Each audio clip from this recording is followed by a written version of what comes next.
There we go. Gotta remember to unmute everything. Still a bit fuzzy. Had to straighten out the webcam. I don't need that turned on. And now I'm gonna turn this down.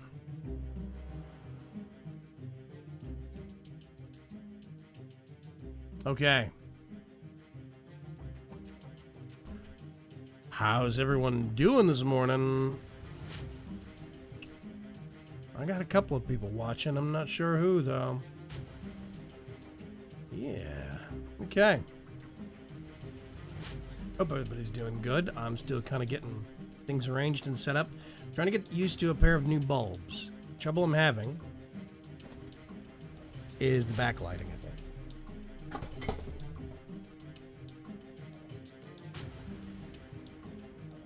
And I just knocked something over.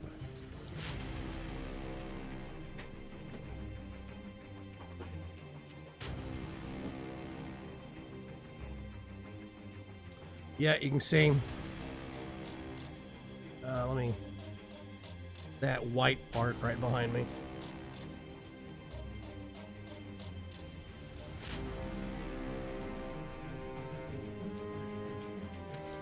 I might have to go to my CCFLs because I can't quite get the hang of this.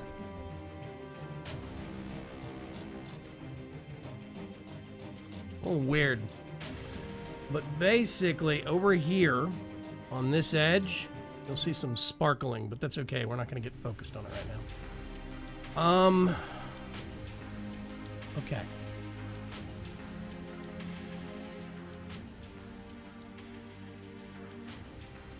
I'm actually gonna fade out the music.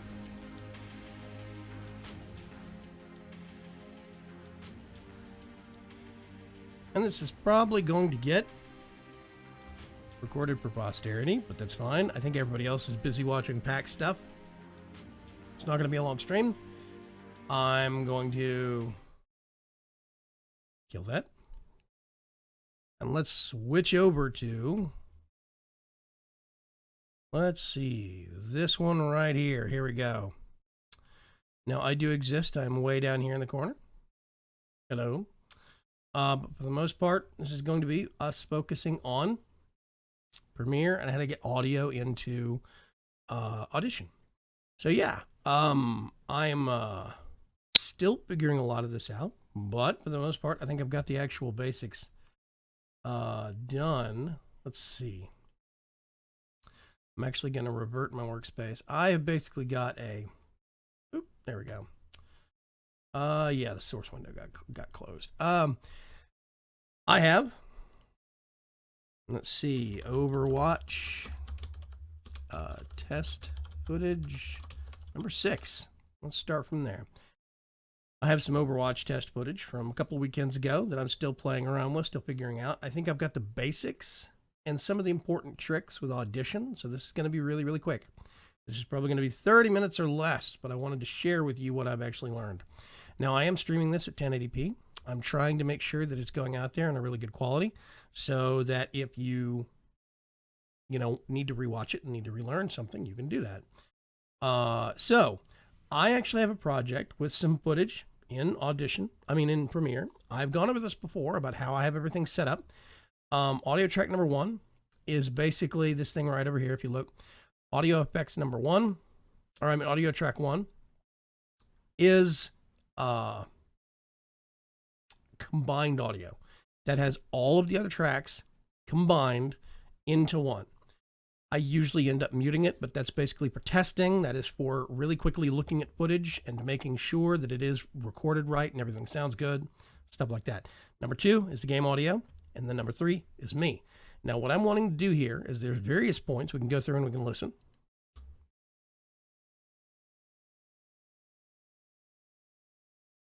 There's points where, now this does not have separated voice channel, unfortunately. I have figured out how to do that. That is another thing that's coming up in another tutorial. But what I want to do is ensure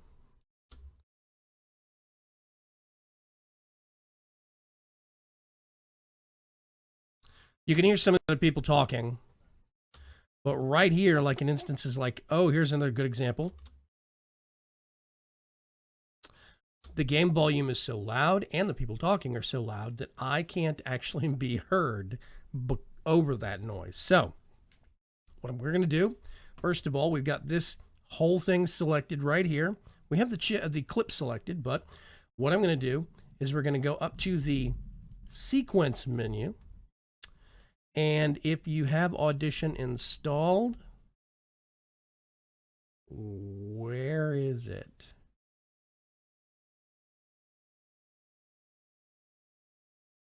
Yeah, here we go. Edit menu. I'm sorry. Edit in Adobe Audition. And then there's an option, clip or sequence. Clip is just that clip, or sequence is the whole thing. Right now, the only thing we have in this sequence is the clip. So I'm just going to send it all through. Audio handle, I usually do that about every 5 seconds. I leave everything else checked. We're going to leave the name and just hit OK. This is going to take a minute. It is going to generate some data and then start up Audition and send everything over. So let's go. Let's just kind of let it get going, and we'll sit here for just a minute. I will sit here down in the bottom right hand corner and keep you occupied. How you been? What's going on? It is a rainy Sunday down here in Houston, and I'm figuring out what exactly I can do with a lot of this Adobe software. Did somebody join? I think we have somebody watching. So yeah, I expect a lot of people are going to be watching the PAX stuff. That's fine. This will get recorded and it'll get re-aired for posterity. Totally okay. So here we go. Audition is starting up.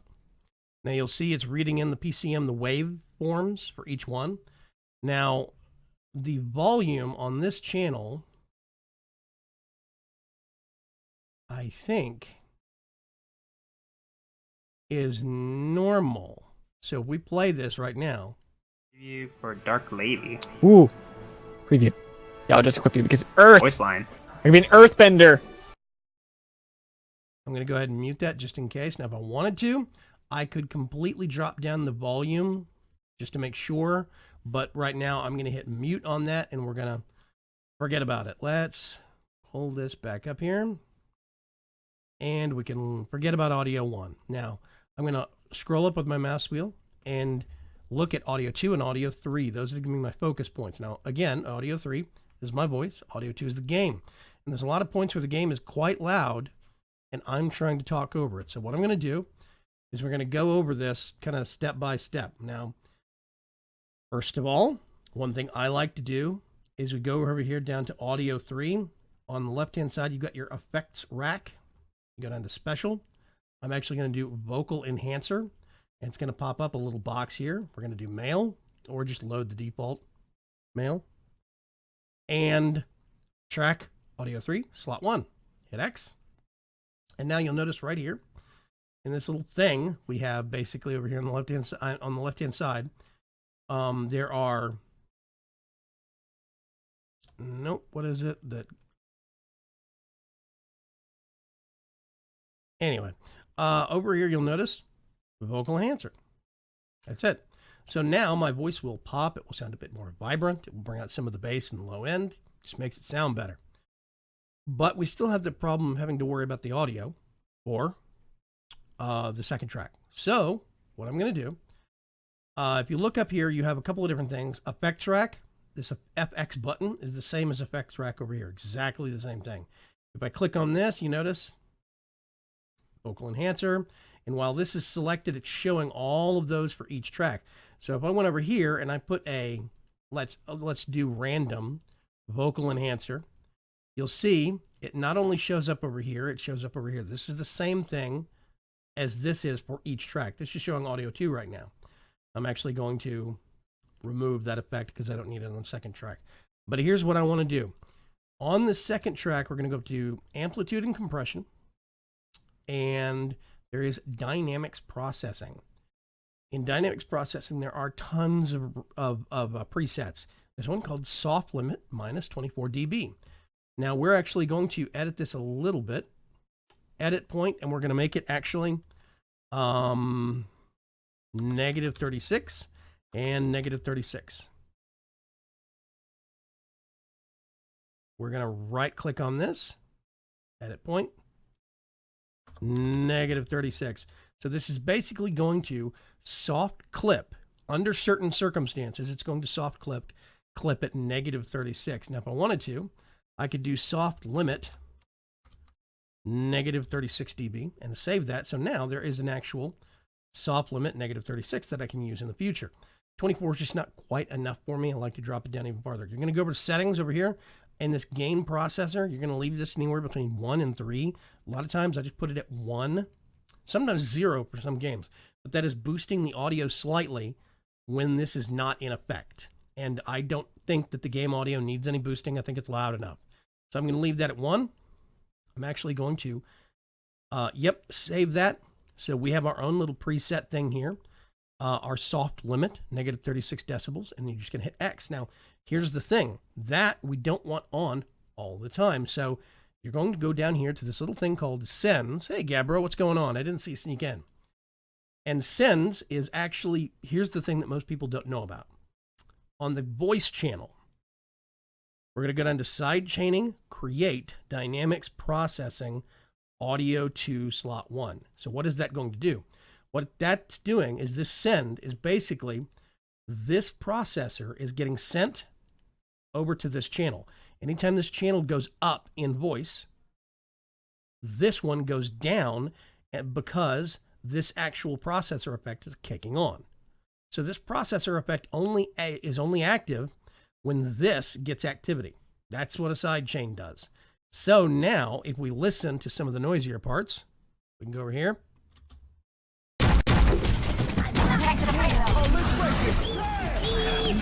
break it down. Crap. Okay, well, it was worth the test. You can't deflect Bastion's cannon rounds. Okay. No, behind us. Okay. Oh. Trace Game in. audio comes back up. That was an epic trace. So now I have a situation to where what's called auto ducking. Auto ducking basically gets the audio from the second track, and from the second track, and it lowers it every time the third track kicks up. That means that you can have really nice, vibrant sounding game audio, nice and loud, but your audience can still hear you because it lowers real quick when you start talking, and then it goes back up when you stop talking. It's really useful. A lot of big time YouTubers use it. A lot of big channels like the Yogscast make use of side chaining, all sorts of stuff. There's a lot of big gaming YouTube channels that actually use this feature because this is how you can still sound clear and have clarity while playing a nice loud game. It's a really cool feature. Now, if we come over here, let's see. EQ. I'm actually going to get this. Audio 2. And let's see. If we do...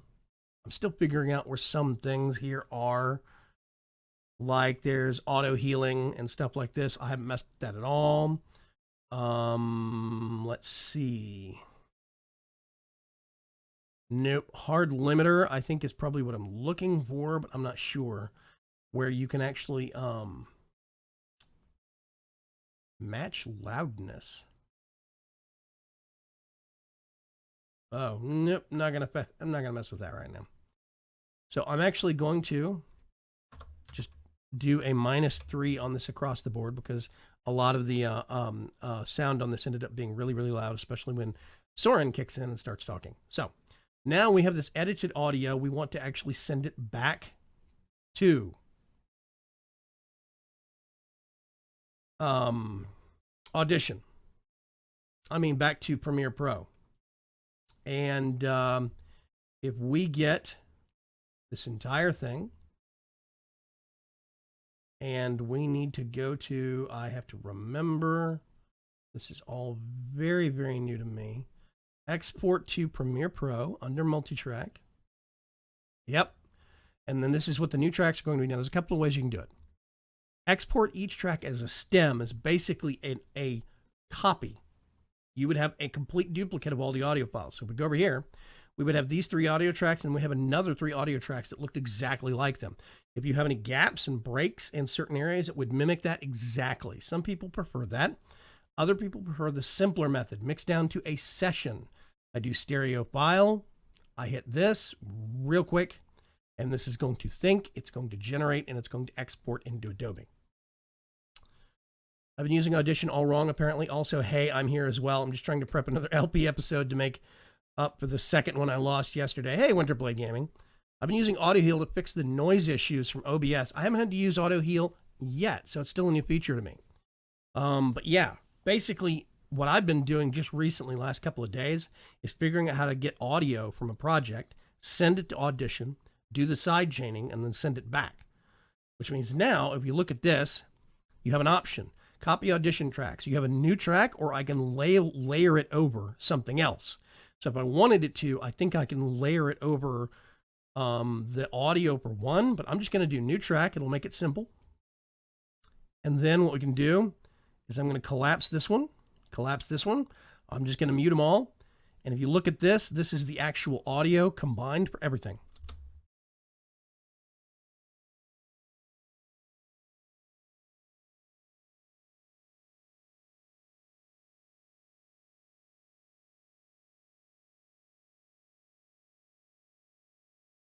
I'm horrible at Genji, by the way.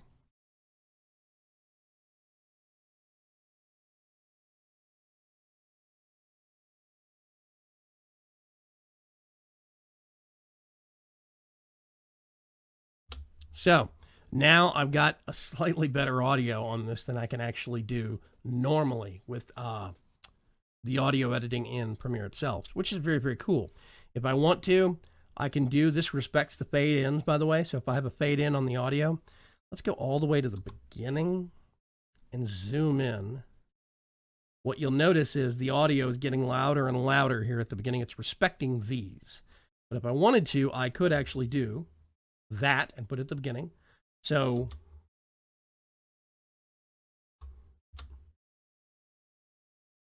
it fades up. Same thing.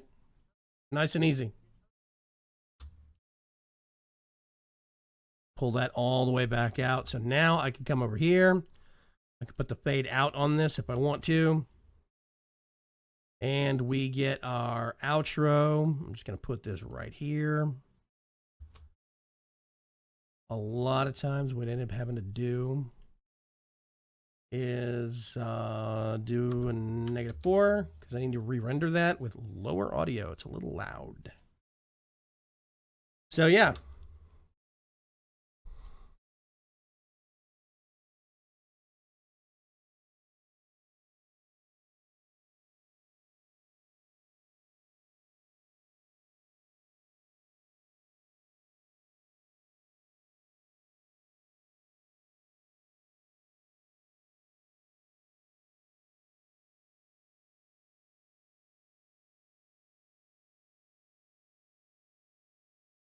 Hang on a sec.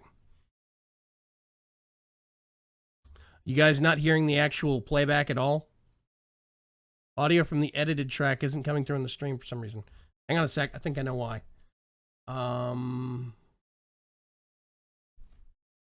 I think I know why. Audio. There we go.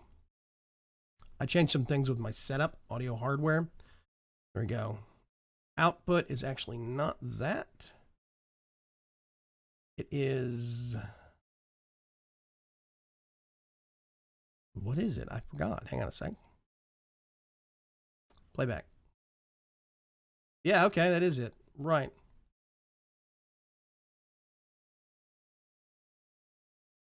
Okay, hang on a sec. Nice. Get away from me. Die. There's a tracer, please. And, oh, goodness. Bashing and tracer. Okay, so that basically, I forgot to change the actual setting in Premiere itself. It's a little picky about that. That's fine, though. So I'm going to do this all over again with the new thing. I'm going to get another piece of footage. This is... Let's close that. That. And that. I'm just going to drag that over to process. Let's get this real quick. And I think this is 2 matches. I'm going to right click and I'm going to do new sequence from clip. I'm going to cat this. Very cranky with me. Okay. So usually what I do is drag this up a little bit. A lot of times I end up having to add another track up here. I'm going to mute this. We're going to look at this too. Now I'm going to go through completely on this. Whoops. Let's do that. I'm trying to remember.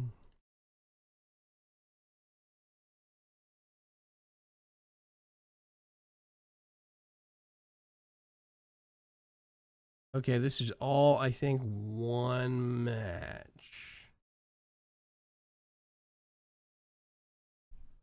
One very, very horrible, terrible match. Oh, wait a minute, no.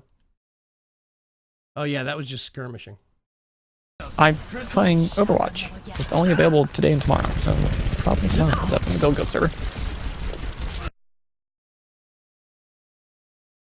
Can't remember.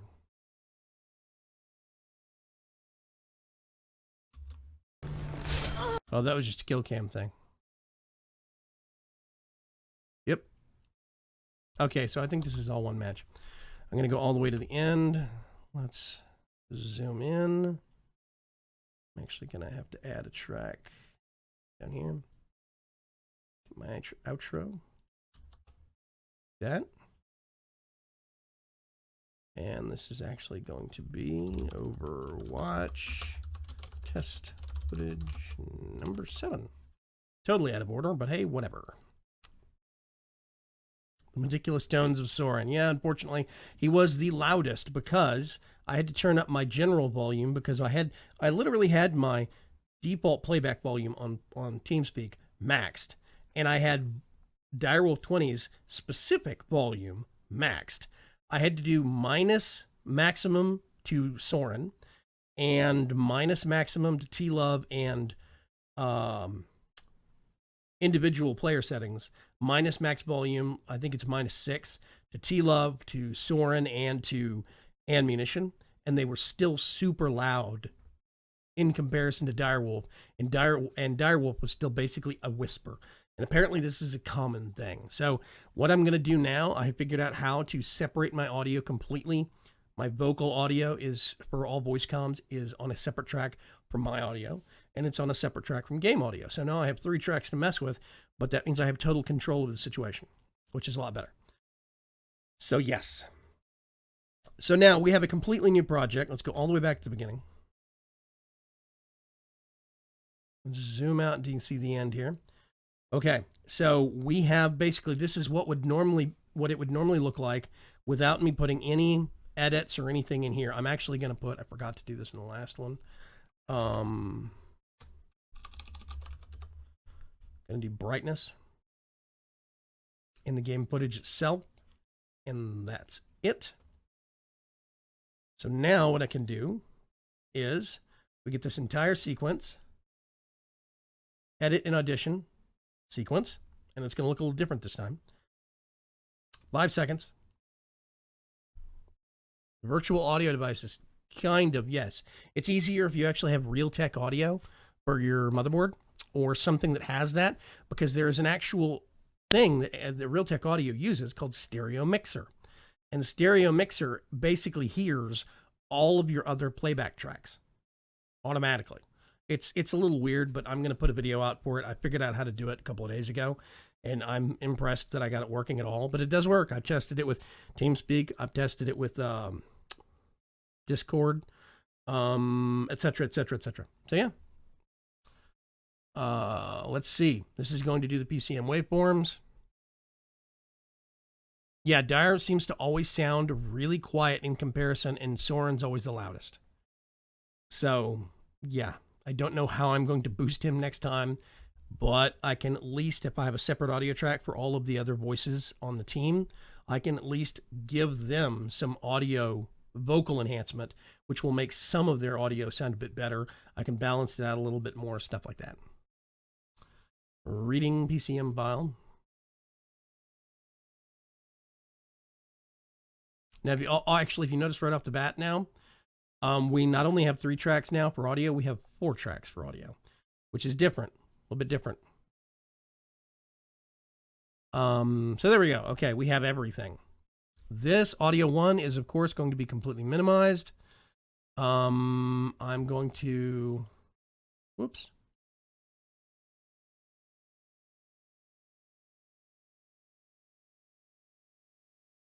Let's get this.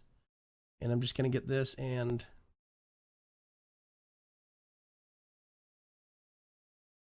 I think it's, there we go. Negative more than 200, basically negative 200. It's just infinite. It just basically, nope, that track is effectively muted now. So now I can minimize that completely, which means I can go up here to our other tracks. Now I always end up doing -4 on my track 4, because that's my very end outro thing, and it ends up being too loud. If you notice over here, we got the game audio, and then there's a slice where there's nothing on track 1, 2, or 3, and just this little bit, that's actually the exact same setup we have for the audio on the actual project sequence in Adobe Premiere. I ended up buying a second USB audio interface for that, which would get a little expensive for more audio tracks. Yeah, exactly. I figured out how to do it with what I had. Now, there is a virtual audio cable thing that you can download and use for free. It gives you 1 audio cable. If you pay them, if you donate one time of, let's say, $5 or $10, they give you, I think, 3 or 5 or something like that, a virtual audio devices. I think it's 3, but it's a lot more. But honestly, all I needed was 1 extra virtual audio device and the stuff that I had built into my sound card already. So, okay, so audio 3, vocal, it's going to be the exact same thing. Let's click on that and go over to the effects rack. We're going to go to, whoopsie, vocal enhancement. do mail, and close that. We're going to go over to track 2, and we're actually going to do that standard thing that I put in there, dynamics processing, and we're going to use the -36 preset. We'll just double check here. This says 1. Yep, it does. It's fine. We'll close that. We're going to go to audio 3. We're going to hit sends, and we're going to go over to the sends for track 3, and we're going to do a sidechain. Right there. And now what we actually have is everything processed. We processed this down here with a little bit of lower volume. We get the entire thing and multi-track export to. We're going to send it back. And this time I'm actually going to do each track as a stem, and we're going to see what that looks like. Do you use anything like a clicker to help you when editing footage? What do you mean a clicker? Like clicking the audio on my microphone so I can line it up? Gabra? Is that what you're talking about? I know people that use clickers. I don't use clickers. My cat is baked out of its skull on catnip right now. It is high as a kite. So, come here. There's a little cattail right here. Yeah, clickers are basically used usually when you're either recording the game audio and the game video separate from your audio using 2 separate applications. Like some people I know use Bandicam, but they record all their audio in Audacity. That is a thing. But that usually can end up having problems where if one piece of software starts misbehaving, so we have all new tracks or we can overlay. Now I'm going to do all new tracks. And if you look, we basically have, it's, whoop, not that far. It is doing the waveforms for them. Whoop, no. Let us, I'm gonna collapse that, and collapse that. And now what you'll see is we have 4 completely new audio tracks. If I wanted to, I could delete that track, delete that track, delete that track. Nope. Delete track, delete track. And now basically what we have is everything matching up the way that it did. If I wanted to, I could even go as far as to get this track and delete it. That is what we need in the edit. If you notice, we have an overlap right here, but there's no audio right here. There's no audio here where there is audio here. Does that make sense? So anyway, we're talking about clickers. Standardly, a lot of people that use clickers are recording in 2 separate pieces of software. I record everything in 1 piece of software. I'm always a 1 software solution kind of a person. Now, this might change if I ever get something like an Elgato HD Pro internal card where I have to start using the Elgato software, because Elgato hardware's got an API where you can pull from it using OBS, but it's notoriously crashy. So a lot of people will use Elgato to capture the game audio and the game video, and they'll do mic audio and or TeamSpeak audio and something else, and they'll click and line it up. The only problem is you can't click in game audio. There is no clicker equivalent for that. So what you have to do is either time it really, really right or use a verbal cue, like when you're about to press a game button, like main menu or something, and say it right as you're clicking on it so you can line up those actions. It's kind of hard. What I used to actually do when I was using multiple pieces of software is I would open up a Minecraft chest, and it makes that creaking noise. And I would say right as I was clicking on it, open. When I let go, I'd say closed. And I could actually line those up in the audio tracks. But now I use OBS for everything, or like before this, I was using Bandicam for everything. So it all lined up to it was recorded in 1 piece of software.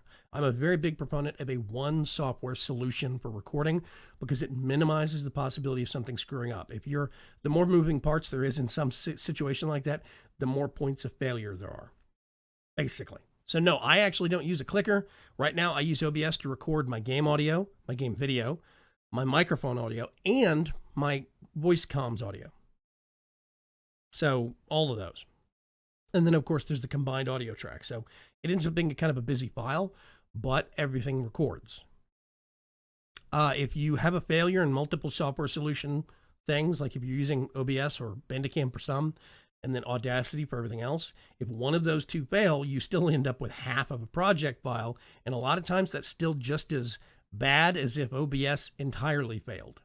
So I'm not seeing a real big benefit of separating them out. Like I know Rorax uses Shadowplay and Audacity.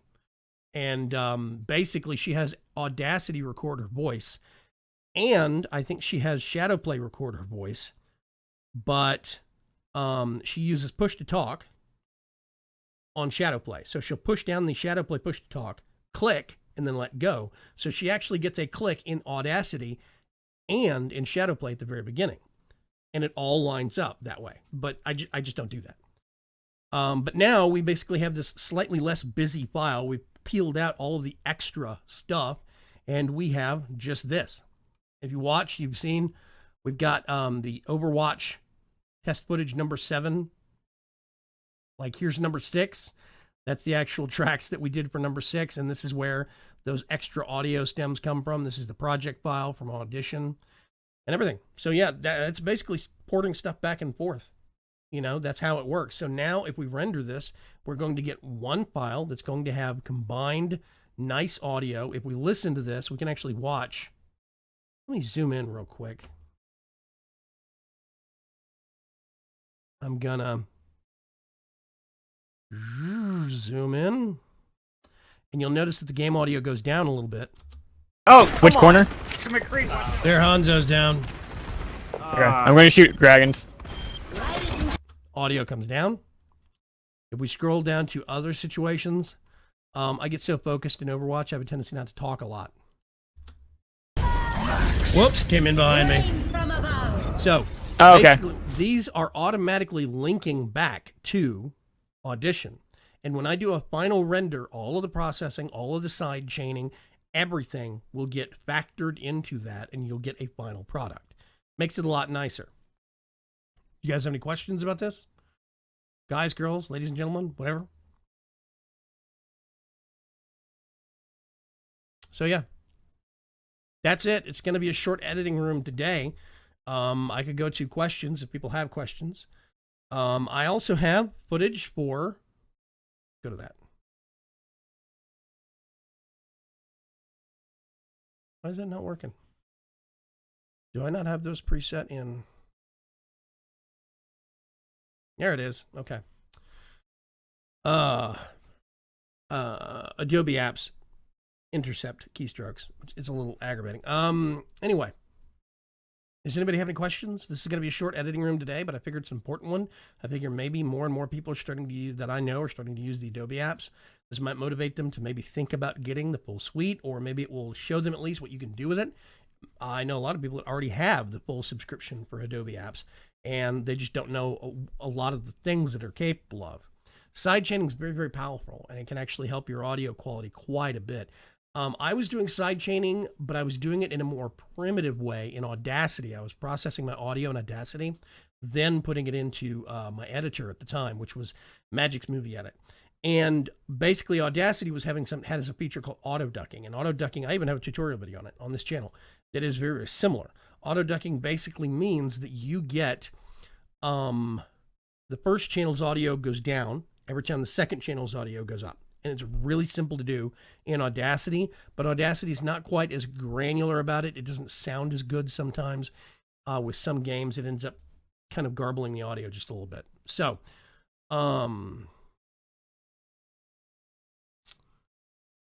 yeah, Winterblade Gaming.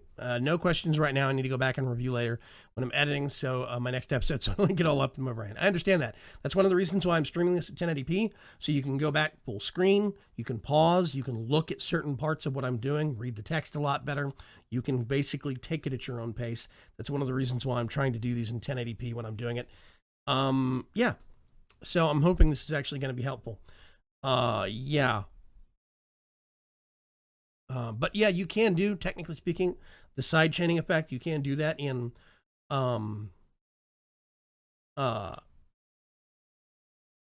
Audacity, but it's not quite as smooth in the way that it does it. But that's what I used to do with Alien Isolation, because that meant that I could have really loud audio normally for Alien Isolation, and you could hear the creaking of the space station and, you know, all the noises in the background and all this stuff. And the ships, when you were on the ships, you could hear the creaking of the ships. But or the various alien noises you'd hear banging in the ducts in the background. But when I was going to say something, it would come down real quick. I would dock, and it would go back up automatically. It makes for a much better, I think, a much more immersive experience in some games, especially games like Alien Isolation. I think it helps. So yeah, 2 thumbs up, says Gabro. Thank you very much, Gabro. Thank you very much for doing these videos and streams. It's seriously helpful. It's definitely going to help me out in a lot of my editing series. I'm still figuring a lot of this stuff out myself. I might figure out a better way or a more streamlined way to do this a week or 2 down the road. So, you know, none of this is concrete. None of it's set in stone. It's tips and tricks. A lot of stuff I'm suggesting to you. I'm suggesting it to you mere days or weeks after I've figured it out myself. So it's something to think about. Just keep that in mind. I am in no way saying I am a pro at this software. But if I figured something out, maybe it can help somebody else out there. In my setup, let's go back over to, hang on a sec, this. In my setup, I've got this now. I can actually do Control S. I'm just going to do OK. Control Q to quit Audition. I'm just going to do yes to all. Okay. And basically that would close out Audition. We go back to Premiere, and this is where I would normally highlight this, Control M for Mary, and bring up the export, and we would queue it up using what we learned last time with the Q button in Adobe Media Encoder.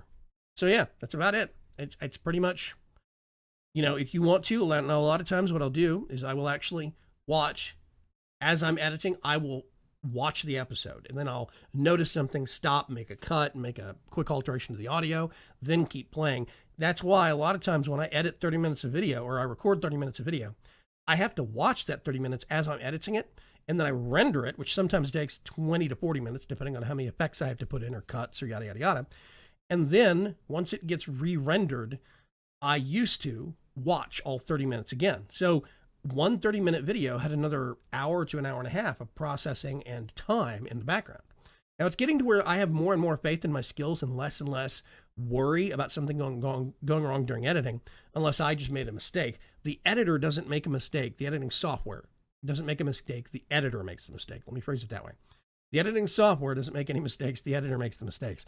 So a lot of times if something slips through, like I made a mistake yesterday in my Subnautica footage, I forgot to actually cut out a wait point. I was going to cut out about 4 minutes of me waiting for daylight and forgot to cut it out.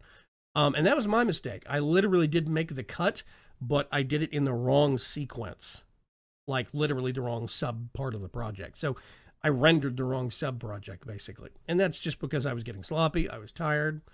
It was late at night a couple of nights ago anyway. So, let me spend 4 hours in the background for this 30-minute video segment. Yeah, that's 100%. That's 100% Winterblade. Basically, there's so much prep time in a lot of Minecraft, a lot of modded Minecraft. That's why I'm not a big fan of the hardcore mod packs, because that means that 30 minutes to an hour of pre-production gets another 3 or 4 hours added onto it of grind that you have to do off camera, because it's not fun for anybody to watch. I do think that live streamers kind of have it lucky there. I think that's why a lot of the people that I know, more than 90% of the folks I know that are Forge crafters that really love that, are streamers. They stream that content. They don't record it because it's stream of consciousness. If you're doing something boring, you can interact with your audience and you can entertain them, and entertain yourself. But for YouTubers and pre-recorders and stuff, the only person I really know that does that kind of content really is Rorax sometimes, but Direwolf 20. That's it. All the rest of them, really, they stream it, and the video on demand gets put back to their YouTube channel. So yeah, it's one of them things. Yeah, something, the 10,000 cookie mod. Yeah, HQM and other super hard packs like that. The FTB Infinity Expert Mode Skyblock Edition. That's the same kind of thing where they have custom made every single recipe in game. Every recipe has been overhauled in some way to where it's harder, more difficult, more grindy.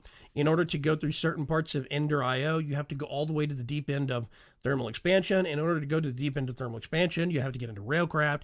In order to get into Railcraft, you have to yada yada, and it needs 2 things from Domcraft. And everything cross links. No mod is standalone anymore, and it's a pain in the butt. A massive pain in the butt.